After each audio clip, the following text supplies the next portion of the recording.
آج کا جو ہمارا موضوع ہے وہ ہے تنگ دست کے لیے آسانی پیدا کرنا اور مقروض کے قرض کو معاف کر دینا۔ یہ عمل اللہ تعالیٰ کو کتنا پسند ہے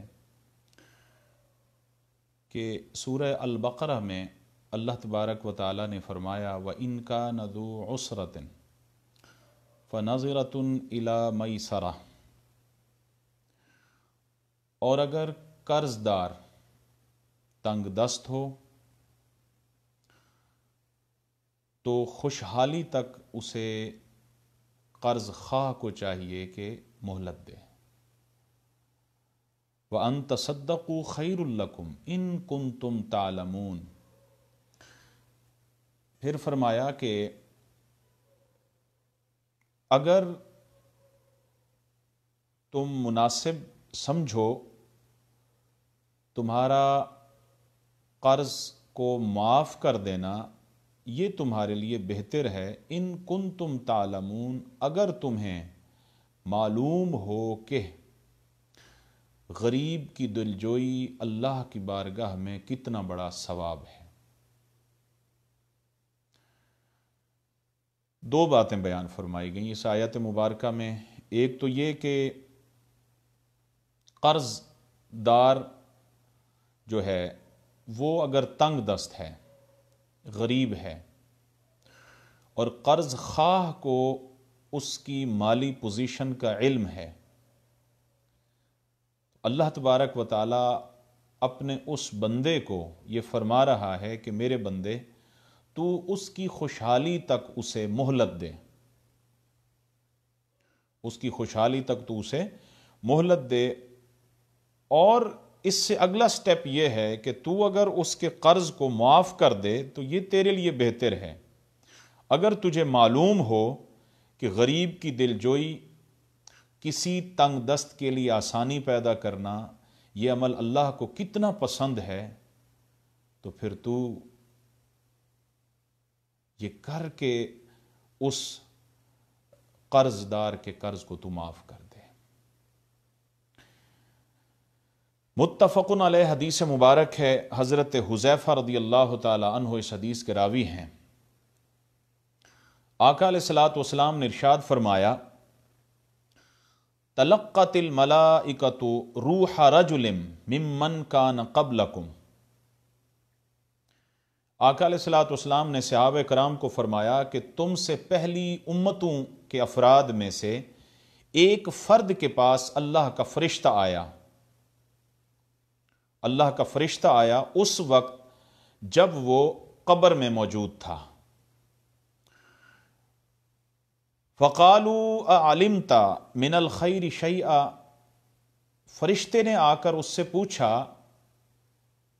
کیا تو اپنی نیکیوں میں سے کوئی نیکی جانتا ہے؟ دنیا میں جتنا عرصہ تجھے زندگی ملی ہے، زندگی کے ان شب و روز میں تو نے کوئی نیکی کی ہو اور وہ نیکی تجھے یاد ہو؟ قال لا، اس بندے نے کہا نہیں، مجھے یاد نہیں ہے۔ قالوا، فرشتوں نے کہا تذکر، پھر یاد کر، پھر یاد کر اگر تجھے نیکی یاد ہو جو تو نے کسی کے ساتھ بھلائی کی ہو، نیکی کی ہو۔ قال، اس نے کہا کنت اداین الناس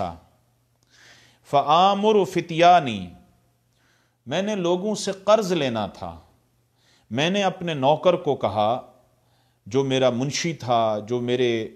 قرض جا کے لوگوں سے وصول کرتا تھا، میں نے اپنے ملازم کو کہا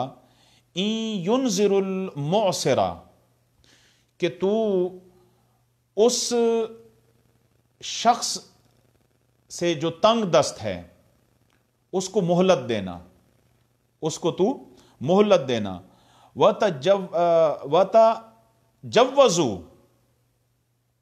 عَنِ الْمُوسِرِ، اور جو خوشحالی کے ایام میں ہو یا خوشحال زندگی گزار رہا ہو اس سے درگزر کرنا۔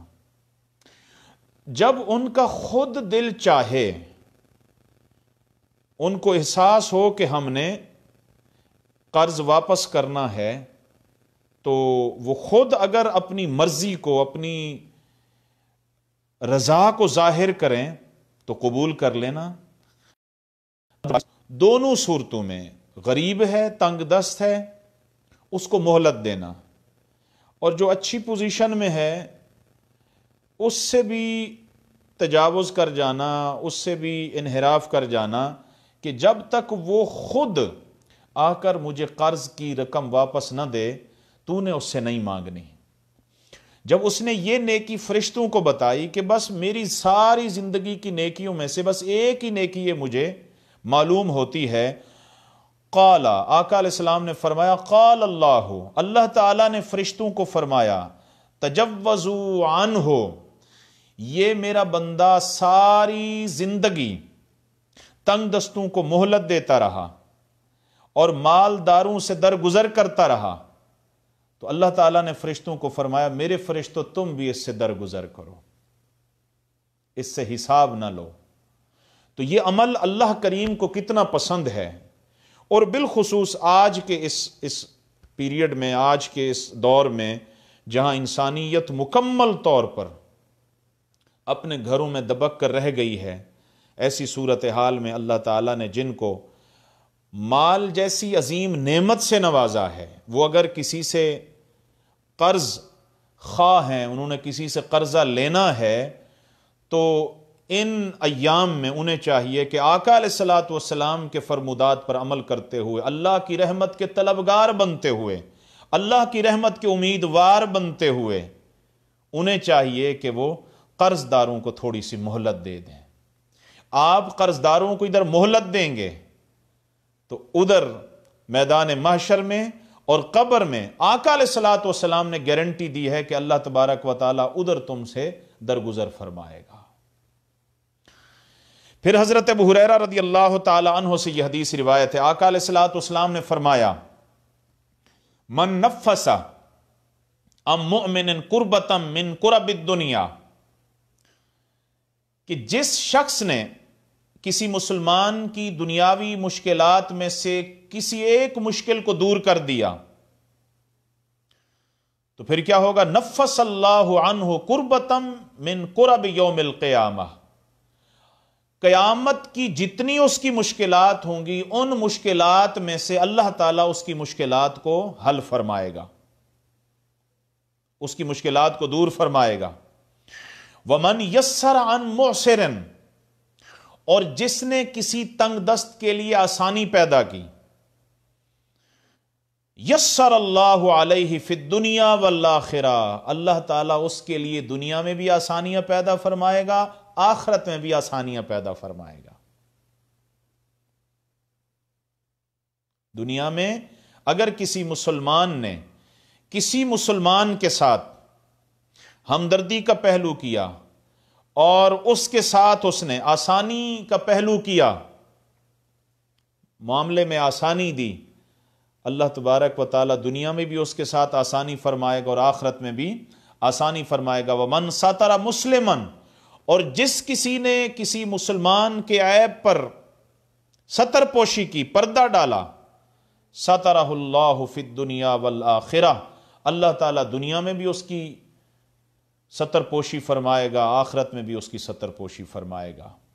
واللہ فی عون العبد ما کان العبد فی عون اخیہ، آقا علیہ الصلوۃ والسلام نے فرمایا، جب تک کوئی بندہ، کوئی مسلمان اپنے کسی مسلمان بھائی کی مدد میں لگا رہتا ہے، تب تک اللہ تبارک و تعالیٰ بھی اس کی مدد فرماتا رہتا ہے. یہ نیکیوں کا موسم ہے، یہ نیکیوں کا موسم ہے. پچھلے 2 دنوں سے جو ہمارا موضوع چل رہا ہے، بھوکے کو کھانا کھلانا اور کسی کی حاجت روائی کرنا، کسی کی مشکل میں کام آنا اور کسی کے لیے آسانیاں پیدا کرنا، دوستو اس کا موسم، اس کا سیزن آج ہے. ان نیکیاں کمانے کا موسم آج ہے. حضرت ابو ہریرہ رضی اللہ تعالی عنہ فرماتے ہیں، آقا علیہ السلام نے فرمایا، من انذر معسرا او وضع لہ، جس شخص نے کسی تنگ دست کو مہلت دی یا اس کا قرض معاف کر دیا، اظلہ اللہ یوم القیامت تحت ظل عرشہ یوم لا ظل الا ظلہ، اللہ تبارک و تعالی قیامت کے دن اسے اپنے عرش کے سائے میں رکھے گا،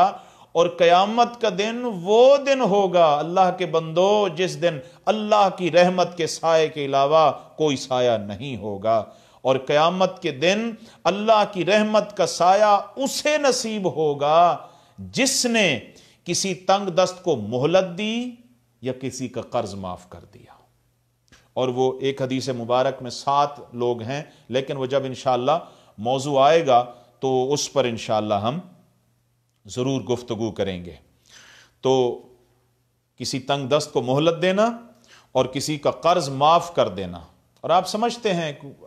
اور آپ معاف کرنے کی پوزیشن میں ہیں، اتنا قرض ہے کہ اگر وہ آپ کے پاس آ جائے تو آپ کی مالی پوزیشن مزید مضبوط نہیں ہو سکتی، اور اگر آپ اس سے نہ لیں لیکن اس سے لیتے ہوئے اس کے پاس غربت کا اندیشہ ہو تو آپ کو چاہیے کہ آپ اس کا قرض معاف کر دیں۔ اللہ کریم نے فرمایا بدلے میں تجھے قیامت کے دن اپنے عرش کا سایہ عطا فرماؤں گا۔ کتنا خوبصورت سودا ہے، کتنی خوبصورت تجارت ہے اللہ کے ساتھ، اور کتنی کم قیمت کے بدلے اللہ کریم اپنے عرش کا سایہ عطا فرما رہا ہے۔ اللہ چاہتا ہے کہ، اس لیے آقا علیہ الصلوۃ والسلام نے فرمایا ہر کوئی اپنے کنبے کی بات کرتا ہے، فیملی سے اس کو پیار ہوتا ہے، اپنے خاندان سے پیار ہوتا ہے، اپنے کنبے کے افراد سے پیار ہوتا ہے۔ اگر سننا چاہتے ہو کہ اللہ کا کنبہ، اللہ کی فیملی کیا ہے، اس کی غریب مخلوق ہے، مجبور مخلوق ہے، ان سے محبت کرو، ان کی خدمت کرو، اللہ تم سے محبت فرمائے گا۔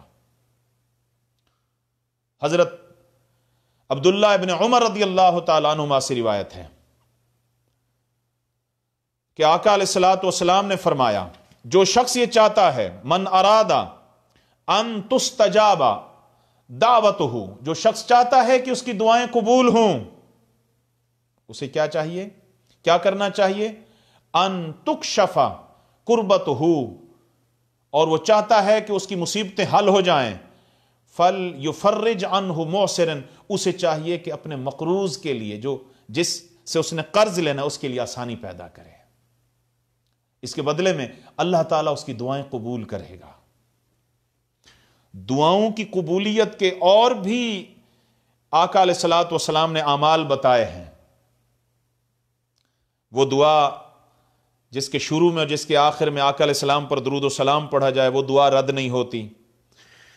رات کے آخری پہر میں تہجد کے وقت کی جانے والی دعا، لا يرد الدعاء فی جوف اللیل الاخر، فرضوں کے بعد کی جانے والی دعا رد نہیں ہوتی۔ ثلاث دعوات مستجابات، 3 دعائیں ایسی ہیں جو رد ہو ہی نہیں سکتی، قبول ہوتی ہیں۔ دعوت المظلوم، مظلوم کی دعا، دعوت المسافر، مسافر کی دعا،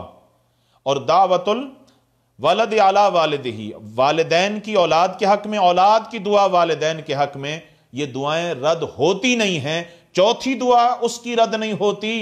جو کسی تنگ دست کے لیے آسانی پیدا کرتا ہے، اور قرض دار سے جو مقروض ہے اس کے ساتھ اگر یہ آسانی کرتا ہے، اللہ تعالیٰ بدلے میں اس کی دعاؤں کو قبول کرتا ہے، اس کی دعاؤں کو قبول کرتا ہے۔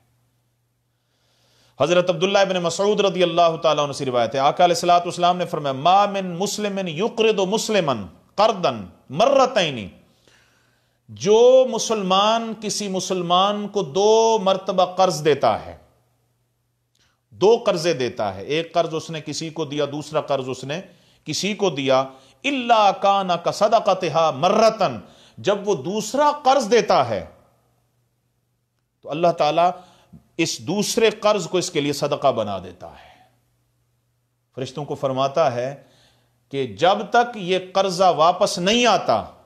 تب تک میرے بندے کے نام اعمال میں تم صدقے کی نیکیاں تحریر کرتے رہو۔ سبحان اللہ۔ آخری حدیث مبارک ہے، حضرت انس بن مالک رضی اللہ تعالیٰ عنہ سے روایت ہے، آقا علیہ الصلوۃ والسلام نے فرمایا کہ لیلتن اسر بی علی باب الجنت مکتوبہ، شب معراج مجھے جنت کے ایک دروازے کے پاس لے جایا گیا، اور میں نے وہاں پر لکھا ہوا دیکھا الصدقۃ بعشر امثالھا، میں نے وہاں لکھا ہوا دیکھا کہ صدقے کا ثواب 10 گنا ہے، صدقے کا ثواب 10 گنا ہے، والقرض بثمانیۃ عشر، اور قرض دینے کا ثواب 18 گنا ہے۔ فقلت، میں نے جبریل سے پوچھا، یا جبریلو، اے جبریل، ما بال القرض افضل من الصدقہ، اے جبریل قرض دینا صدقہ سے افضل کیوں ہے؟ کہ صدقے کا ثواب قرض کے ثواب سے کم ہے، کسی کو قرض دینا اس کا ثواب صدقے سے زیادہ ہے، تو اس کی وجہ کیا ہے؟ تو جبریل علیہ السلام نے عرض کی، لأن السائل يسأل وعنده، جبریل علیہ السلام نے عرض کی، یا رسول اللہ صلی اللہ علیہ وسلم، اس کی وجہ یہ ہے کہ بعض اوقات بھیک مانگنے والے کے پاس کچھ نہ کچھ ہوتا ہے، وہ پھر بھی بھیک مانگ لیتا ہے۔ سائل آتا ہے آپ کے دروازے پر، اس کے پاس کچھ ہے، پھر بھی آپ اس کو دے رہے ہیں، پھر بھی آپ اس کو دے رہے ہیں، اور اسے معلوم ہے کہ بھیک واپس نہیں آئے گی، بھیک واپس نہیں آئے گی، جبکہ والمستقرض لا يستقرض الا من حاجت، جبکہ قرض مانگنے والا بغیر حاجت کے قرض مانگتا ہی نہیں ہے، وہ اس وقت دست سوال بلند کرتا ہے جب وہ دیکھتا ہے کہ اب اس کے سارے انتظامات، ہر طرف سے دروازے بند ہو چکے ہیں، اور اسے معلوم ہوتا ہے کہ میں نے قرض واپس بھی کرنا ہے، میں نے قرض واپس بھی کرنا ہے۔ تو دوستان گرامی قدر، اللہ تبارک و تعالیٰ کے محبوب ترین اعمال میں سے،